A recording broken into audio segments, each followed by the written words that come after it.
and welcome to the Glory Reds podcast. It's your boy Don Benito, and today we are going to be talking about a few things. We're going to be talking about the Jadon Sancho situation, whether he was going to stay at Chelsea or come back to Manchester United. We are also going to be asking ourselves this question about Scott Mctominay, because you know what, I've been deeping it this weekend and I've been thinking to myself, did we make a mistake selling Scott Mctominay? We will jump into that because I probably have a different take to how many of you feel about Scott McTominay. But hear me out.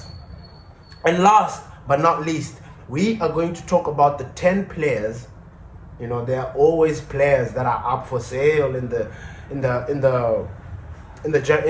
summer.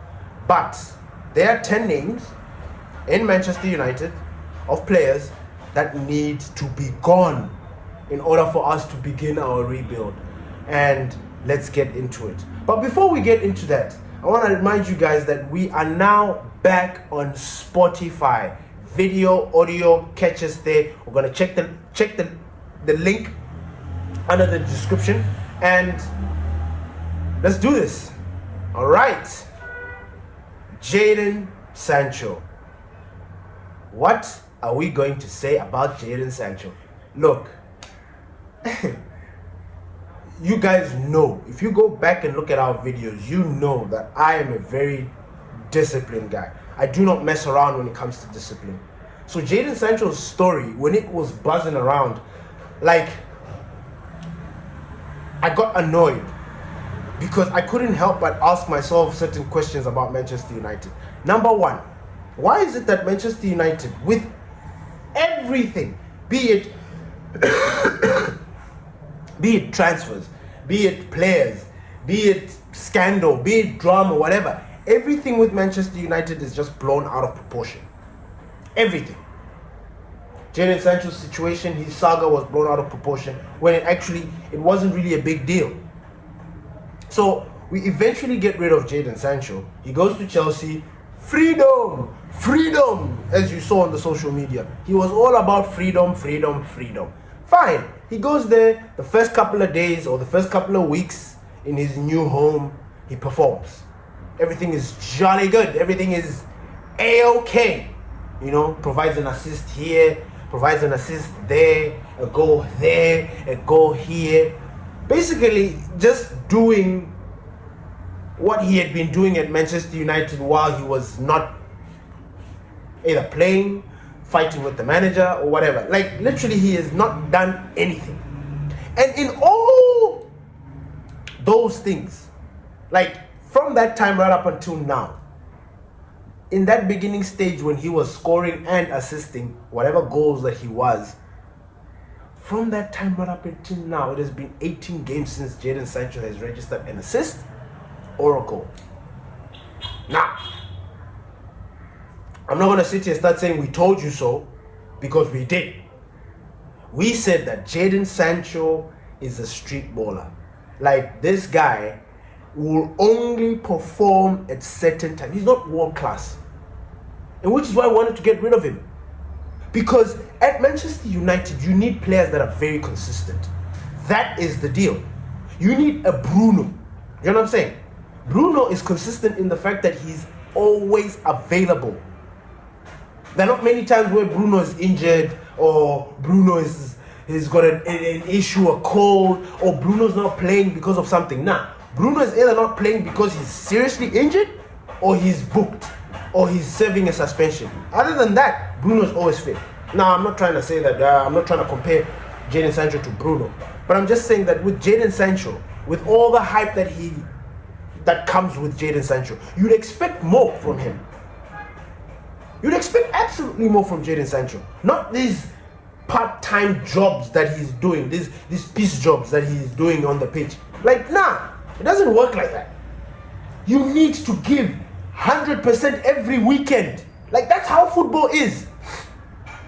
Or that's how I assume football should be. Week in, week out. Even if you're not gonna give 100%, or even if you're not gonna give 10 out of 10, at least you give the 7. At least you give a 6. But you're there. Not you do this, then you come down. You do this, then you come down. And that is what was happening with our senior wingers. I'm talking about Rashford, Jadon Sancho. These two players are not at Manchester United right now. Marcus Rashford has revived his career, or whatever you want to call it. He's even been given a call up to England. He's back, baby. He's back with the boys. Fair. But he's an Aston Villa player, and he's on loan there. Jadon Sancho, well, he wasn't picked for England, so I don't know what that situation is. And he's just mediocre. I remember when he was at Borussia Dortmund, when we sent him out on loan.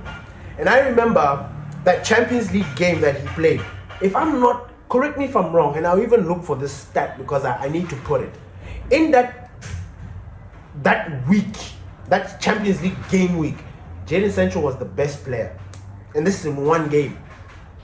And I think it was against PSG. He absolutely terrorized Nuno Mendes. Nuno Mendes, who, by the way, has pocketed Mohamed Salah 2 games in a row. Nuno Mendes.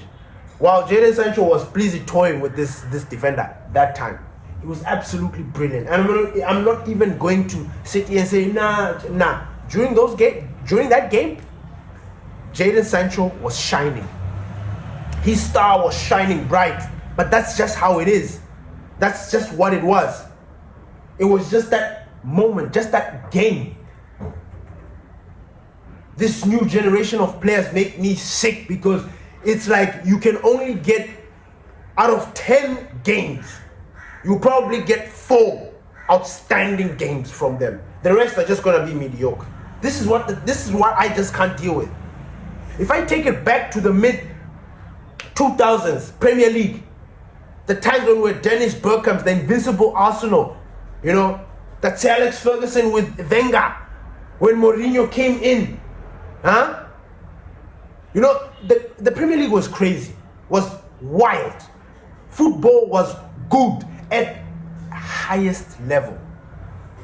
Players then were giving 7, 8 out of 10s every weekend.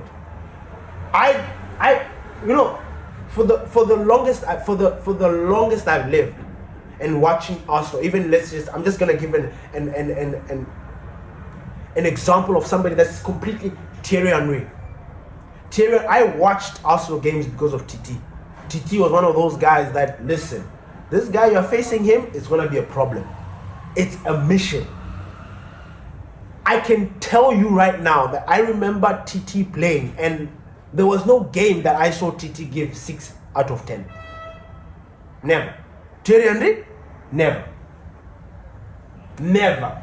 6 out of 10. It was always 7, 8, 9, 10. That is the quality of what we were used to. Now,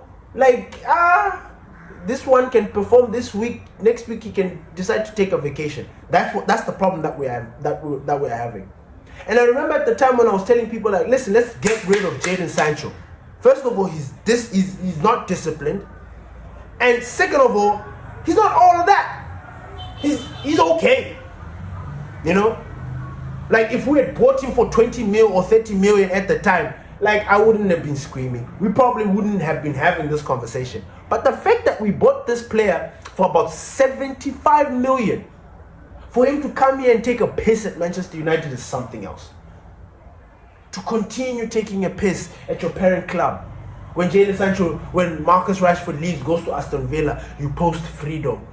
Who are you taking a dig at? The people that were supporting you. When you arrived at Manchester United, the only manager to put his arm around you and take care of you, Erik ten Hag, is the same man that you turned your back against. Is the same man that you tried to make the world think that he was an absolute monster. In fact, I think that fight with Erik ten Hag was kind of a catalyst because, truth be told, we, the fans and the media, we sacked Erik ten Hag. We did. We wanted something new, and we sacked him.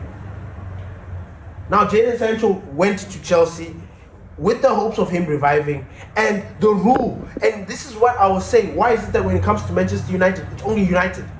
The rule is, you take a player on loan with an obligation to buy, 9 out of 10 times, that player is going to be bought by the player that is loaning him.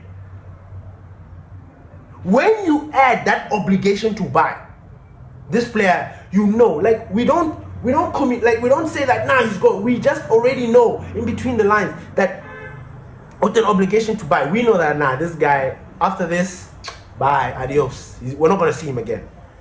But then when it came to Jadon Sancho, all of a sudden this past week it was like nah, Chelsea are like nah, we are sending him back. What? Hey. Why? Send that guy back. Why are you sending him back? Why? What did he do? What did he do? Is his discipline bad? We told you. What? Is he not working hard enough? We told you.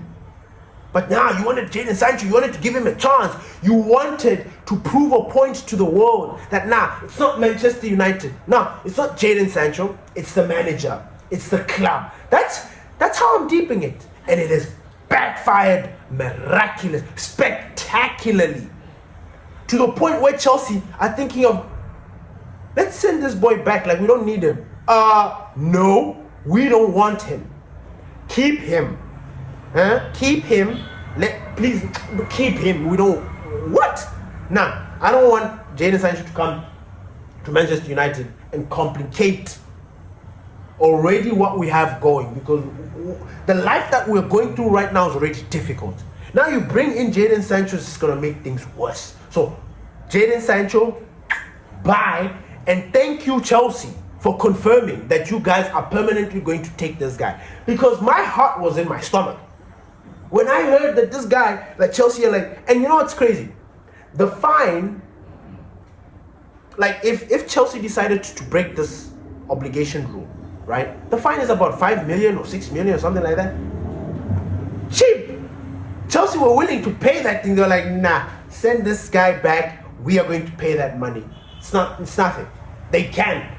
They're busy buying up players, snatching up players left, right, and center. They're busy vacuuming this world, taking every player. We're just sitting there watching them. This is Chelsea, by the way. So I am glad that Chelsea have come and confirmed. It was all fake news, basically. That now Jadon Sancho will come back to Manchester United with all the drama that the disaster that he left behind, the carnage that he left behind with his stories and his nonsense. Like, who does he think he is? Like, who do Chelsea fans think he is? This guy is marked at Manchester United. I don't think he can have a safe return to Manchester. No. Jadon Sancho, bye. Don't ever think about coming back, because there's no place for you here. Anyway, moving forward. You know, I have been asking myself this question, and I want to see what you guys have. What's your take on this? Sorry. I have this theory, or I've been having this niggling thought in my mind that we made an absolute mistake, the biggest mistake in selling Scott Mctominay. I know this is a bomber, and I know this is like a shock to the system, because you're like, but we needed to sell them and blah blah. You didn't like Scott McTominay as much as, listen, I was mixed with Scott McTominay, and I'll tell you why. Number one, I know that Scott McTominay is either a striker or a number 10 or a traditional attacking midfielder. Meaning, I know that Scott McTominay has got no business being any kind of defensive unit in our squad. Nothing. None whatsoever. Be it a defensive midfielder, being it a centre back, being it a full back, whatever. Scott McTominay has got no business being given the responsibility with shielding the team from, like, defending. That's what I know. But attacking wise, oh my God, give this guy Jesus, take the wheel. He will do the business for you. Moving forward, Scott McTominay will. Unfortunately for Scott McTominay, the team, the squad was always assembled in a very wrong way. He always found himself in a position where he's playing, like even the people that have, so for example, I mentioned that he's an attacking midfielder, he's a striker-ish. In fact, he started off as a striker in the academies and stuff. He was a striker, so he is a striker. I actually thought that Scott McTominay would have done a better job than Rasmus Højlund in that number 9 position. Why we're not experimenting and trying to do these things, I don't know. I can't explain it to you. The only thing I can tell you is that if I was the gaffer and I knew this, and I mean Scott. And here's the funny thing about Scott McTominay. Scott McTominay proved it time and time again that he belonged in that final third position, scoring goals, being involved. He proved it every season. Every season, Scott McTominay proved it with his goals. His goals were all bangers, all good. And when I say bangers, I mean another banger, in case you've forgotten. They're all bangers, right? But we were not able to like find that solution, that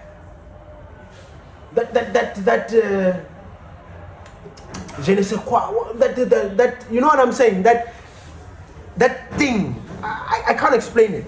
And he always found himself second best to somebody else, be it Bruno, be it Casemiro, be it Eriksen, be it somebody. He always found himself.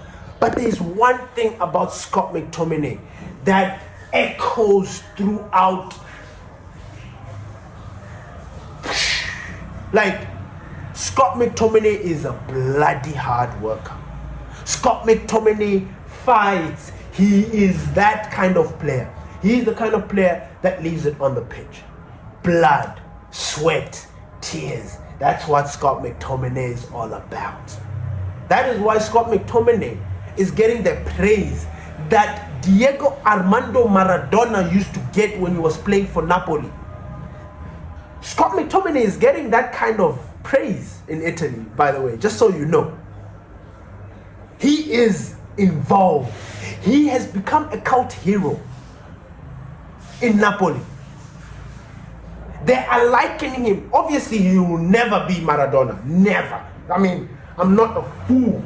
Like, hand of God, are you joking? Scott McTominay, Maradona, are we kidding? Maradona is the legend of all legends. You know, he's right up there with the football gods. You know what I'm saying? But the fact that a football god like Maradona used to get praise, and Scott McTominay is getting the same amount of praise from the people that loved this football god, who is Maradona, who have named their stadium after Maradona. Scott McTominay is getting that praise. I am jealous when I watch Napoli and I watch Scott McTominay and I watch what he's doing. I am jealous. I am jealous because they're using Scott McTominay the right way. Yeah, every now and then they're putting him in the wings there, but they've deployed Scott McTominay in that up top. Yes, he defends. It's normal. Scott McTominay is a box to box. Huh? He's not an anchor. He's not a Mazzella. He's not a ball winner. He's a box to box. He's a box to box.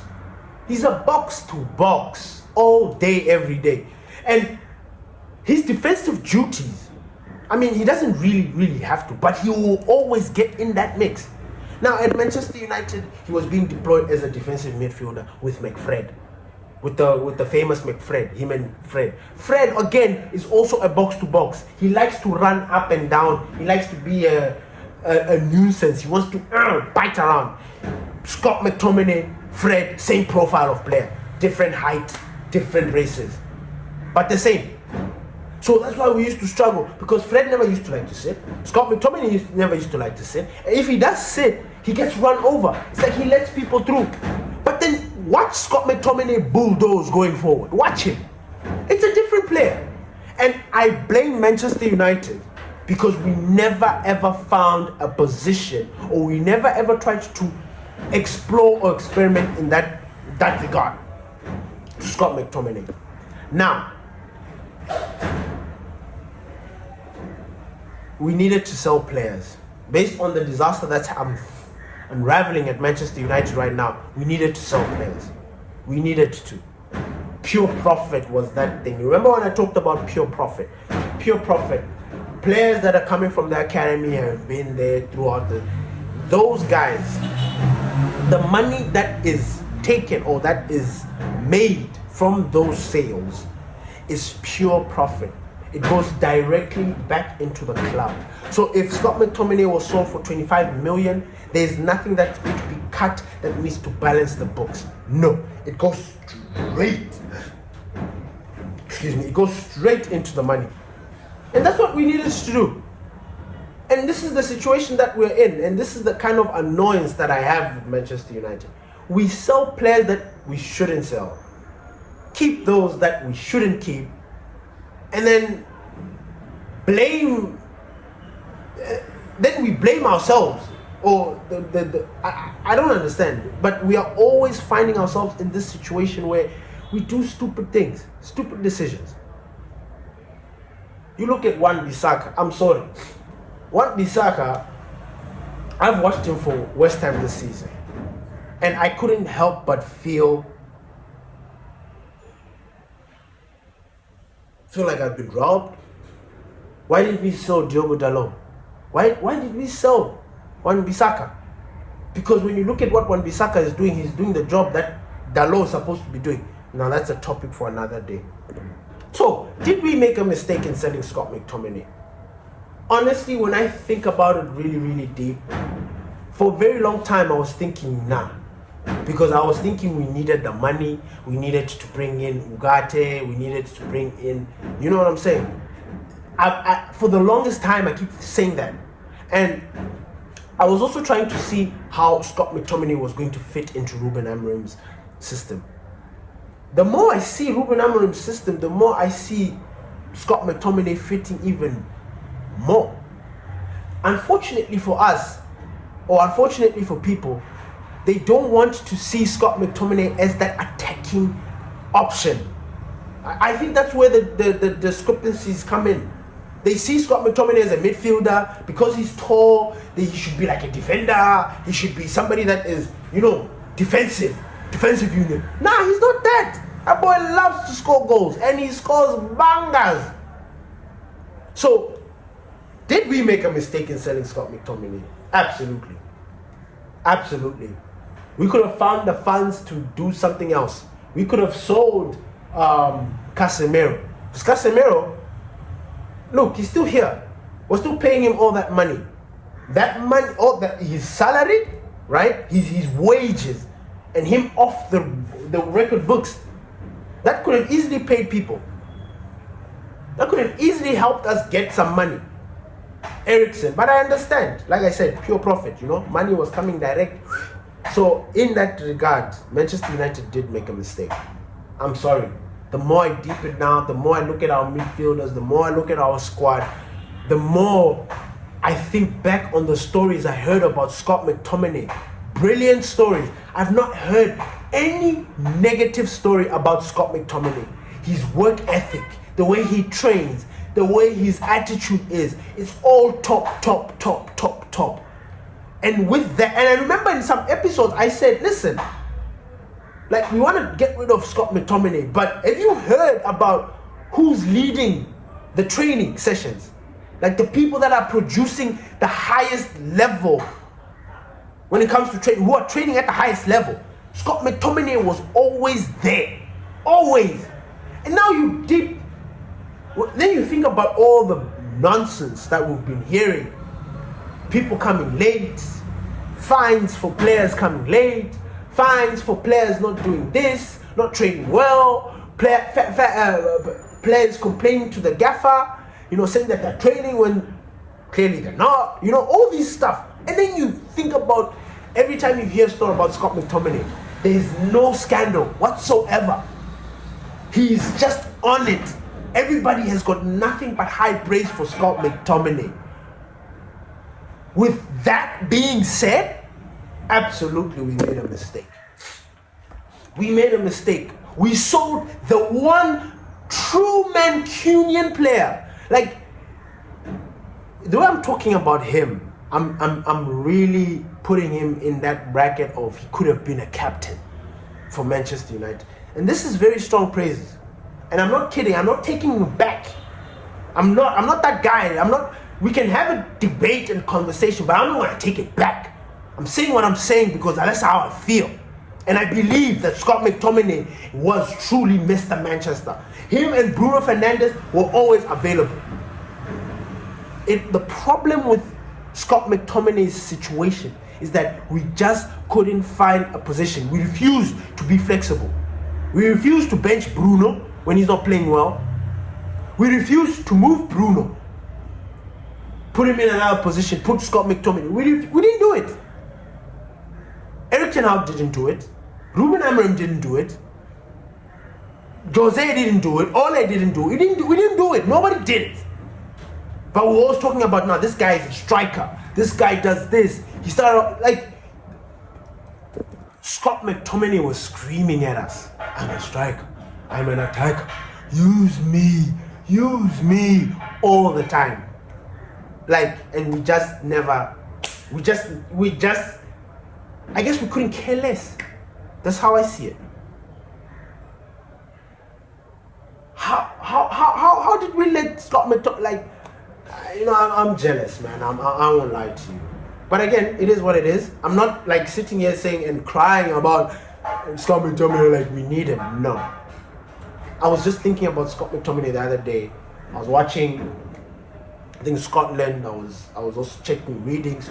I'm always in the football space. And there was a topic, I saw something about Scott. Did you make a mistake about Scott McTominay, selling Scott McTominay?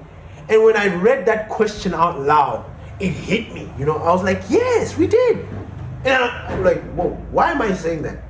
Because initially I was okay with it because I'm like, we needed money. We needed to buy Ugarte. We needed to bring in who. So yes, I understand the decision then. But then, did we really make a good decision in selling Scott McTominay?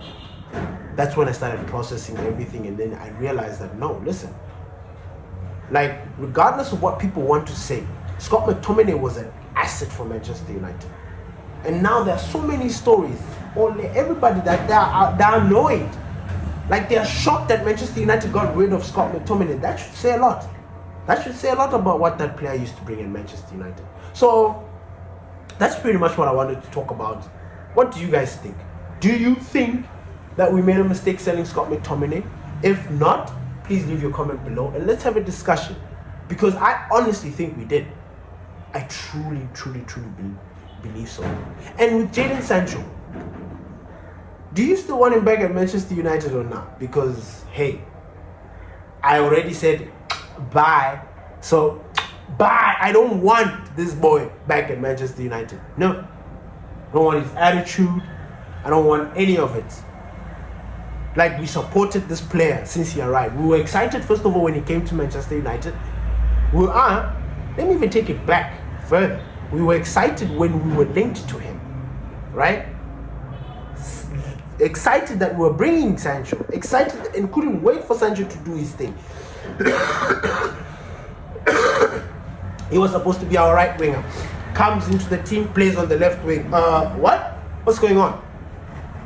Then mental problems. Jadon Sancho can't. Then Erik ten Hag comes in and is like, listen, boy, I got you. Go to the Netherlands. My people will meet you there. They'll take good care of you. Go. He goes.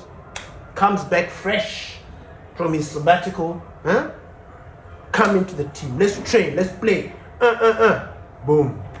Now the gaffer is not playing him. Why? This is the same guy that was really looking forward to. So I'm not going to narrate the whole Jadon Sancho story to you, but you understand my point. Jadon has been nothing but trouble. Expensive trouble to us. And I am so glad that we are seeing the back of him. Marcus Rashford, on the other hand, it's tricky. Check out on the next episode. Peace.